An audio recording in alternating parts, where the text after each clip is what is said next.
Real analysis में आज हमारी थ्योरम है द वेस्टर्स अप्रोक्सीमेशन थ्योरम। जी, इस थ्योरम का प्रूफ पहले स्टेटमेंट करते हैं। If F is a real continuous function defined on a closed interval A B. F कोई भी फंक्शन गिवन है जो कैसा है, कॉन्टिन्यूस है, और ये फंक्शन किस पर डिफाइन है, क्लोज इंटरवल ए बी पर। Then there exist a sequence of real polynomials B N which converges uniformly to fx on closed interval ab, that is limit n tends to infinity bnx is equal to fx uniformly on closed interval ab। हमें एक function f दिया हुआ है जो क्या है, continuous है और किसी क्लोज इंटरवल ए बी पर डिफाइन है। हमें इस f फंक्शन के लिए एक सीक्वेंस कंस्ट्रक्ट करनी है। सीक्वेंस किसकी, पोलिनोमियल्स की। मुझे पोलिनोमियल्स की एक सीक्वेंस बनानी है। उस सीक्वेंस को हम bn नाम दे रहे हैं, ठीक है। सच डैट ये जो सीक्वेंस हम बना रहे हैं ये f को यूनिफॉर्मली कन्वर्ज करे। f को कैसे कन्वर्ज करे, यूनिफॉर्मली। जो ये f गिवन फंक्शन है और हमें एक सीक्वेंस कंस्ट्रक्ट करनी है पोलिनोमियल्स की जो इस फंक्शन को यूनिफॉर्मली कन्वर्ज कर रही है। ये सीक्वेंस को फॉर्म करने के तरीके एक से ज़्यादा हैं। वोल्टर रूडिन की बुक में अलग प्रूफ दिया हुआ है। जो मैं अभी आपको प्रूफ करवा रही हूँ वो एस.सी. मलिक की बुक से है। एस.सी. मलिक और सविता अरोड़ा की बुक वाला प्रूफ है, ठीक है। वोल्टर रूडिन वाले प्रूफ भी मैं 1 या 2 दिन में बनाकर उसकी वीडियो भी आपको अपलोड कर दूँगी। आप जो सा चाहें कर सकते हैं। डिफरेंट बुक्स में आपको इसका डिफरेंट प्रूफ मिलेंगे, ठीक है। हम शुरू करते हैं। If A is equal to B, अगर ए और बी बराबर है, यानी जो ये क्लोज इंटरवल है ए और बी बराबर है, यहाँ पर सेम इनिशियल और टर्मिनल पॉइंट किसी भी फंक्शन का सेम है, तो यानी जो फंक्शन है वो एफ ऑफ ए वैल्यू ही लेगा। इस फंक्शन इस इंटरवल पर लेनी है ना वैल्यू सारी, इसमें जब पॉइंट ही एक होगा तो सारे पॉइंट पर वो वैल्यू भी एफ ऑफ ए की इक्वल लेगा। So the theorem is true by taking B N X to B constant polynomial defined by B N X is equal to F X. तो जब हमारा इंटरवल इस तरीके का होगा तो हम जो पोलिनोमियल लेंगे, कांस्टेंट पोलिनोमियल सिलेक्ट कर लेंगे, जो भी एफ ऑफ ए पर वैल्यू आ रही है वही सेट करेंगे और हर एक वही पोलिनोमियल एक कांस्टेंट पोलिनोमियल्स की सीक्वेंस कंस्ट्रक्ट हो जाएगी जो उस कन्वर्ज कर रही है, उस फंक्शन को कन्वर्ज कर रही है, ठीक है। Thus we can assume that A is less than B. अब हमने मान लिया सेकेंड केस कि ये कोई क्लोज इंटरवल है और ए और बी में कुछ डिफरेंस है। अगर ये बहुत माइनर सा भी डिफरेंस होगा तो ये एक इंटरवल तो फॉर्म कर ही जाएगा। मान लीजिए ए छोटा है बी से, मान लीजिए ए को मैं 0 लेती हूँ और बी को मैं 0.1 लेती हूँ, तो भी ये क्लोज इंटरवल तो बन जाएगा। और किन्हीं भी दो रियल नंबर्स के बीच में infinitely many rational irrational numbers आते हैं, ठीक है। वी नेक्स्ट ऑब्जर्व डैट, अब ये ए और बी, ये हमें इंटरवल दिया हुआ ए बी कोई भी, ठीक है। मैं एक लीनियर ट्रांसफॉर्मेशन कंस्ट्रक्ट कर सकती हूँ, एक मैपिंग बना सकती हूँ ए बी इंटरवल और एक इंटरवल 0-1 के बीच में, ठीक है।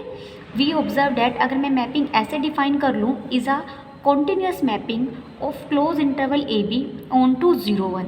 अब ये काम मैंने क्यों किया है, ये काम बीच में इसलिए लिखा हुआ है क्योंकि जो अब हम आगे थ्योरम प्रूफ कर रहे हैं वो हम ए बी इंटरवल पर ना करके काम हम किस पर कर रहे हैं, 0-1 पर, ठीक है।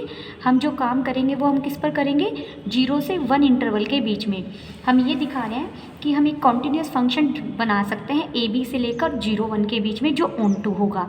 तो without loss of generality we take A is equal to 0, B is equal to 1, यानी जो 0-1 इंटरवल पर हमें रिजल्ट मिलेगा वो इस पर भी ट्रांसफॉर्म हो जाएगा, इस पर भी काम करेगा। इसलिए हमने ए को 0 मान लिया, बी को 1 मान लिया। Now we know that for positive integer n and k, कोई भी हम पॉजिटिव इंटीजर लें n और k जहाँ n बड़ा या बराबर है k से, यानी k की वैल्यू n से छोटी है, द बाइनोमियल कोफिशिएंट, ये बाइनोमियल कोफिशिएंट जो हम ये लिखते हैं NCK, ठीक है। इसी को NK लिखकर ऐसे लिख दें, एक ही बात है। और इसकी हमारी वैल्यू क्या होती थी, n फैक्टोरियल जो ऊपर है, फिर जो यहाँ नीचे है k फैक्टोरियल, और दोनों को सब्ट्रैक्ट कर दे n minus k factorial. NC के हम ऐसे ही लिखते थे ना, तो वही डिफाइन क्या होगा कि binomial coefficient NK is defined as n K, ये हमने डिफाइन कर दिया। Now we define the polynomial bn। Polynomial की सीक्वेंस हमें कंस्ट्रक्ट करनी है, तो bn पोलिनोमियल हम खुद डिफाइन करेंगे। यहीं पर आकर प्रूफ चेंज होता है हर बुक में। किसी मैथमेटिशियन ने कोई और यहाँ पर पोलिनोमियल की सीक्वेंस कंस्ट्रक्ट की हुई है, किसी ने कुछ कंस्ट्रक्ट की हुई है। तो bnx हमने क्या कंस्ट्रक्ट की, k 0 to n nck x raise to power k 1 minus x raise to power n minus k f of k by n। ठीक है, star n is equal to 1 2 3 and x belongs to 0 1। ये sequence बनी क्या, अब हम ये देखेंगे। देखो, मैं अगर n को 1 लेती हूँ तो ये b1x हो जाएगा। b1x क्या बना, समीशन k 0 to 1 हो जाएगा, 1ck हो जाएगा, x raise to power k and 1 minus x raise to power 1 minus k and f of k को हुआ।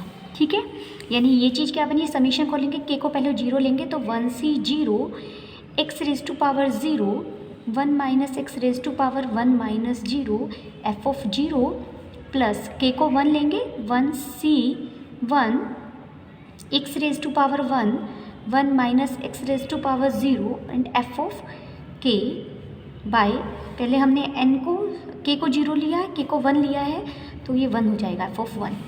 ठीक है, ये क्या बना, 1 से 0 की वैल्यू कितनी होगी 1, किसी की पावर 0 1, यानी यहाँ कितना बचा 1 minus x and f of 0। f of 0 पर कोई रियल वैल्यूड फंक्शन है, कोई रियल वैल्यू लेगा, प्लस 1c 1 की वैल्यू 1 हो जाएगी, x f of 1। f of 1 भी कोई रियल वैल्यूड फंक्शन है, कोई वैल्यू लेगा, कोई कोफिशिएंट होगा।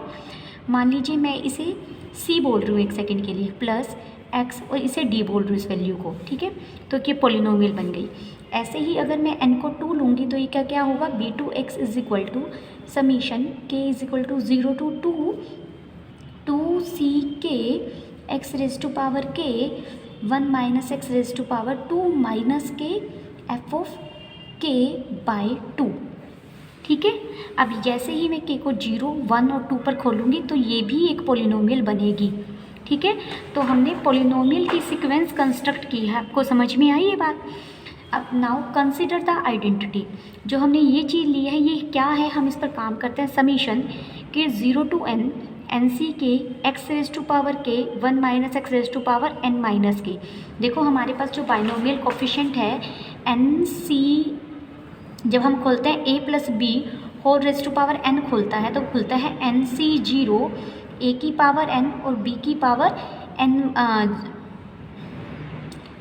a की पावर 0, इसको 0 से शुरू करेंगे, और b की पावर n माइनस 0 से शुरू करेंगे, प्लस nc1 a की पावर 1 और b की power n minus 1 plus this, और ये समीशन में यही तो रिप्रेजेंट कर रहा है k 0 to n nck a raise to power k and b raise to power n minus k। अगर मेरे पास इस फॉर्म में हो तो यहाँ मैं a और b देखूँगी और उसे इस तरीके से लिख सकती हूँ। अब गिवन क्वेश्चन के अकॉर्डिंग a मेरा क्या है x और b क्या है 1 माइनस x। तो हमने ये किसका बाइनोमियल एक्सपेंशन है, इसकी, यानी a प्लस b पूरा ये है whole raise to power n। x से x कट जाएगा, 1 की पावर n 1 के इक्वल आएगा, तो ये 1 के इक्वल हो गया। इसको डिफ्रेंशिएट करेंगे with respect to x we get. देखिए ये एज इट इज़, इसका डेरिवेटिव किया, second term as it is, ये तो कोफिशिएंट है बाहर रहा पूरे ब्रैकेट के, प्लस उसके बाद x raise to power k as it is, इसका डेरिवेटिव करेंगे 1 माइनस एक्स n माइनस के आएगा, और माइनस एक्स की वजह से यहाँ माइनस साइन आ गया। ठीक है, मैंने पहले ही इसे सोल्व करके लिख दिया, क्लियर। अब यहाँ पर आप जो कॉमन निकाल सकते हैं, x की power k minus 1 and 1 minus x की power n minus k minus 1, इन दोनों टर्म में से कॉमन आ गया। तो यहाँ पर कितना बचा, सिर्फ k बच गया, और यहाँ पर आप इसे सोल्व कर लेंगे, 2 टर्म्स बचेंगी, कट कटा के ये इतना बच जाएगा। ठीक है, multiplying by x into 1 minus x we get. हमने इसे मल्टीप्लाई कर दिया x इंटू 1 माइनस एक्स। जब मल्टीप्लाई किया तो यहाँ भी पावर k हो जाएगी, यहाँ